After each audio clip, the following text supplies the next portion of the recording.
All right, this video is going to be about oVEMP setup in the Eclipse with the software.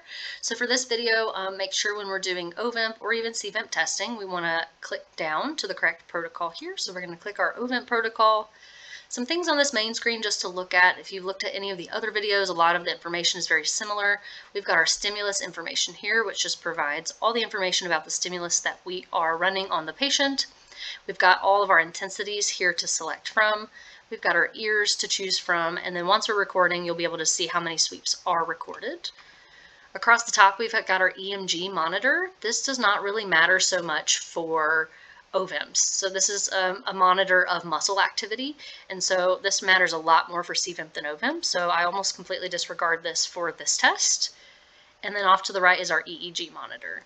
The other thing to look at kind of briefly here is we have our 500 hertz stimulus. We can adjust this. Remember, we can use oVEMPs to help us look at third window pathologies like semicircular canal dehiscence. And so typically oVEMPs are going to run best at 500 hertz or your low frequencies, but they'll be absent at your high frequencies like 4000 hertz. However, in patients with third window semicircular canal dehiscence, they will have present oVEMP responses at 4000 hertz. So if you're concerned or curious to see if a patient might have this, you can run an oVEMP at 4000 hertz to see. We also have a very slow click rate here. I don't really adjust any of these parameters before we get going.